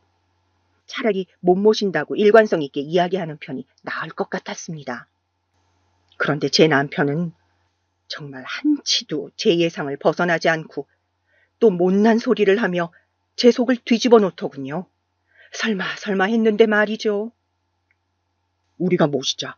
아예 어머니를 이 집으로 모시고 와서 병간호를 해드리자고. 응? 다음날 갑자기 아침을 먹는데 남편이 밑도 끝도 없이 자신이 엄마를 모시겠다고 하는 거였어요. 내가 구상하고 있는 사업이 있거든. 우리가 어머니를 모시고 그 땅을 받으면 내가 그 사업을 한번 펼쳐보고 싶어서 그래. 사람이 살면서 한 번의 기회는 온다더니 지금이 그때인 것 같아. 남편은 홍조를 띠면서 엄마를 자신이 모시겠다고 하는 거였습니다. 저는 어이가 없어서 사실대로 말하고 핀잔을 주려다가 엄마를 모시게 하고 고생 좀 시켜야겠다 싶어서 그렇다면 당장 다음 주에 이사를 하겠다고 엄마와 같이 살도록 하자고 맞장구를 쳤죠. 그렇게 저는 다른 형제들에게도 이야기를 하고 엄마를 아예 제가 사는 집으로 모시게 되었습니다. 수술할 병원도 마침 제가 사는 도시에 잘 보는 의사 선생님이 계셔서 거기로 옮겼죠. 엄마는 무사히 수술을 마치셨어요. 그런데 기력이 너무 없고 항암 치료를 못 견디하셔서 하루 종일 방에 누워 계시는 일이 잦았습니다. 그나마 다행이라고 느꼈던 점은 엄마가 하루 종일 기력이 없으시다가도 손주들 뛰어다니고 재롱 부리는 모습을 볼 때면 크게 웃으시는 거였어요. 그게 엄마의 삶의 활력소가 되는 듯 해서 저는 태어나서 처음으로 제대로 된 효도를 하는 건가 싶고 그런 엄마의 모습을 보는 것이 좋으면서도 저 웃는 얼굴을 언제까지 내가 볼 수 있을까 하는 걱정도 되었습니다. 남편은 작심을 한 듯 퇴근을 하고는 내내 장모님, 장모님 하면서 곁에서 엄마 시중을 들었어요. 엄마가 민망해 하시던 걸 알면서도 목욕 시중도 들고 제가 잠깐 시장이라도 나가서 없을 때 화장실 가시는 것도 도와드렸습니다. 저는 돈이 그렇게 좋나 싶으면서도 참 그래도 엄마가 보기에는 사위가 그렇게 살뜰히 챙기니 엄마가 기분 좋은 것만도 어디냐 싶기도 한 얄궂은 기분이 들었어요. 그리고 처음에는 얼마 안 가 사실을 솔직히 말해야지 했던 것이 남편이 엄마를 잘 돌보면 돌볼수록 말할 수가 없게 되었죠. 갑자기 남편이 태도를 바꾸면 엄마가 얼마나 상처받을지 너무 큰 걱정이 되었거든요. 그렇게 엄마는 수술을 마치고 항암 치료를 하시고 완치에 가깝게 회복을 하셨습니다. 그래서 처음 위암 판정을 받은 시절부터 15년이나 더 살다가 돌아가셨죠. 처음 우리 집에 오셨을 때 초등학생이었던 아이들이 어엿한 성인이 되었으니까요. 돌아가실 때 엄마는 편안한 표정이셨습니다. 저는 엄마를 그렇게 잘 모시고 돌아가셨다는 것이 마음이 좋았어요. 물론 엄마와의 추억이 생각나서 슬펐지만 그래도 호상이었고 또 아프셨던 것에 비하면 오래 사셨죠. 오빠와 동생과 그렇게 상을 치르고 돌아오는 날 저는 집에 가면 이제 엄마가 없겠지 하는 생각에 눈물을 흘렸습니다. 어쩐 일인지 제가 그동안 그렇게 속물이라고 속으로 미워했던 남편도 엄마 재산 이야기는 꺼내지도 않고 우울한 표정으로 창밖만 바라보더군요. 그렇게 며칠을 우리는 엄마를 애도하면서 보냈습니다. 그리고 엄마가 돌아가신 지 한 달째 되던 날 남편이 드디어 이야기를 꺼냈습니다. 여보, 그런데 그때 말했던 어머니 땅 말이야. 그거 언제쯤 우리한테 오는 거지? 무슨 땅? 아니 왜 돈이 많이 올라서 시가가 지금 100억 원 넘었다던 그 땅 말이야. 아, 그 땅. 여보, 그거 내가 그때 자기가 우리 엄마 그만 챙기라고 말해서 내가 화가 나서 했던 거짓말이야. 뻥이라고. 놀랐어? 뭐라고? 저는 짐짓 웃으면서 말했지만 이렇게 오랫동안 거짓말을 한 것에 대해 이 남자가 어떻게 반응할지 걱정도 되었습니다. 혹시 너무 불같이 화를 내면서 이혼하자고 하면 어쩌나 그런 생각도 들었죠. 저도 처음에는 그랬지만 그동안 어머니를 지극정성으로 모시면서 남편이 장모님에 대한 애정이 생긴 것을 알기에 이렇게 이혼하면 안 되는데 하는 마음이 들었습니다. 그런데 남편이 뜻밖의 이야기를 하는 거였어요. 그럼 그 돈은 뭐였지? 응? 무슨 돈? 아니, 형님이 나한테 실은 어머니 모신 지 5년쯤 되던 때랑 10년쯤 되던 때 통장으로 돈을 보내시면서 미선이가 말한 그 땅 처분한 돈이라고 하시면서 나한테 돈을 주고 가셨단 말이야. 그런데 나중에 한꺼번에 정리하기로 했는데 미리 준 거 알면 안 좋아할 거라고 여보한테는 말하지 말라고 자신이 말할 거라고 하시는 거야. 당신한테 아무 말씀 없으셨어?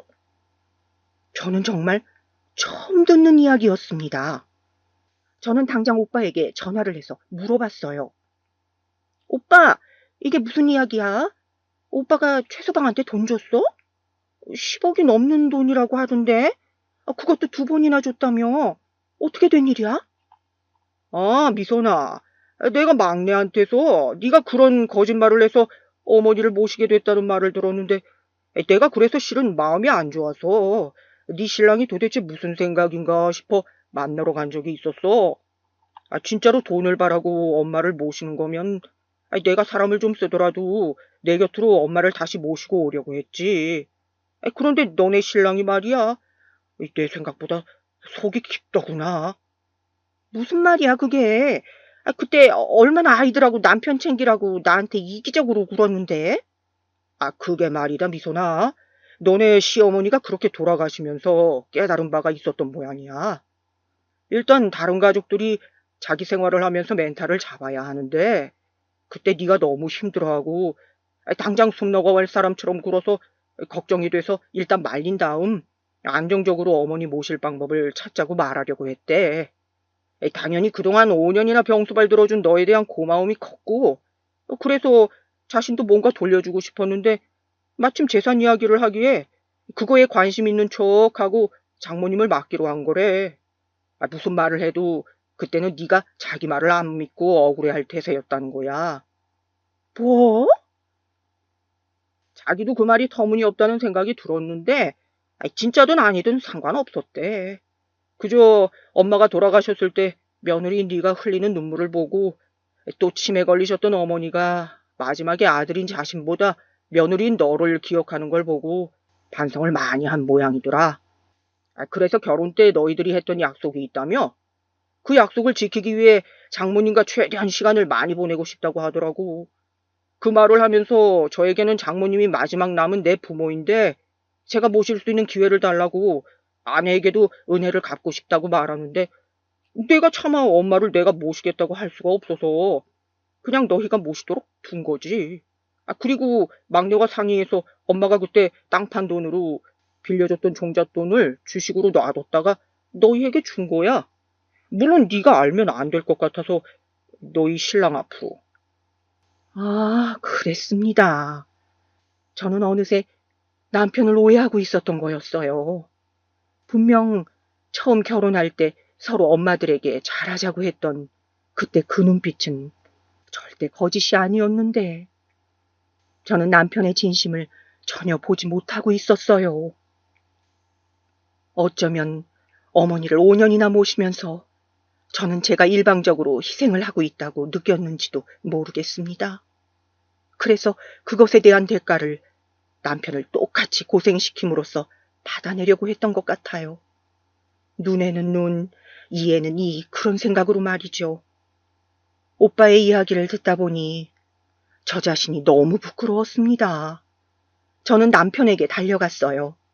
내가 사람을 잘못 본 것이 아니었는데 어쩌면 그동안의 세월에 속물이 되었던 것은 바로 나였다는 것을 뒤늦게 깨닫고 말았죠. 여보! 응? 당신 왔어? 어디 다녀오는 거야? 여보, 고마워. 당신 진심을 내가 오해해서 미안해, 여보. 저는 갑자기 와락 남편의 품에 달려들어 울어버렸습니다. 남편은 영문을 모르면서도 저를 토닥토닥 달래주면서 무슨 일이냐고 걱정을 했어요. 저는 울면서 더듬더듬 오빠를 만나 했던 이야기를 남편에게 들려주었습니다. 남편 역시 이야기를 듣고 놀라면서 말하는 것이었습니다. 정말 장모님께서 자식을 잘 키우신 것 같아. 당신도 그렇고 형님도 그렇고 어쩌면 그렇게 사람들이 바르고 반듯한지 내 엄마도 잘 챙기지 못하고 큰소리만 쳤던 예전의 내 모습이 또 부끄럽네. 여보, 그런데 나 처음에는 당신이 했던 말에 조금쯤 혹한 것도 사실이지만 100억이나 되는 돈이 있을 거라고는 처음부터 믿질 않았고 그냥 나중에는 장모님과 친해지니까 그저 나에게 남은 마지막 부모님이신데 오래오래 사셨으면 하는 마음만 남더라. 아직도 장모님이 식사하시던 모습이나 기운이 좋으실 때 나에게 이런저런 이야기를 죄서방 하시며 하시던 그 목소리가 귓가에 서네. 정말 장모님 뵙고 싶다. 저와 남편은 서로에 대한 길고 긴 세월의 오해를 그렇게 풀고 또 서로의 엄마에 대해 이야기하면서 그렇게 그날 저녁을 보냈습니다. 진정한 부부란 무엇인가 하는 생각도 들었어요. 제가 못나게 굴었던 부분이나 남편을 오해한 세월 등이 전부 저의 부덕인가 싶었습니다. 진작 서로 속내를 터놓고 이야기했다면 어떤 생각으로 그런 이야기를 했는지 서로 조금만 솔직했더라면 이렇게까지 남편과 제가 마음속에 다른 생각을 품은 채 살지 않아도 됐을 것이고 제가 애꿎게 복수를 계획하고 오랜 세월 남편을 미워하지도 않았을 텐데 라는 생각이 계속 들었습니다. 이 사연을 듣고 계시는 여러분은 저처럼 배우자에 대해서 괜한 오해로 미움의 세월을 보내지 마시고 배우자가 섭섭한 말을 하거나 이해 안 되는 행동을 한다면 그냥 솔직하게 터놓고 대화를 해보시길 바랍니다. 사람은 다 자기 생각이 있고 근본적으로 악한 사람은 없으니까요. 계절은 봄이 되었는데 우리 사회는 코로나로 너무 힘들죠? 무엇보다 건강이 최고랍니다. 다들 식사 잘 챙겨 드시고 항상 건강하시길 바랍니다. 지금까지 이야기 들어주셔서 감사합니다.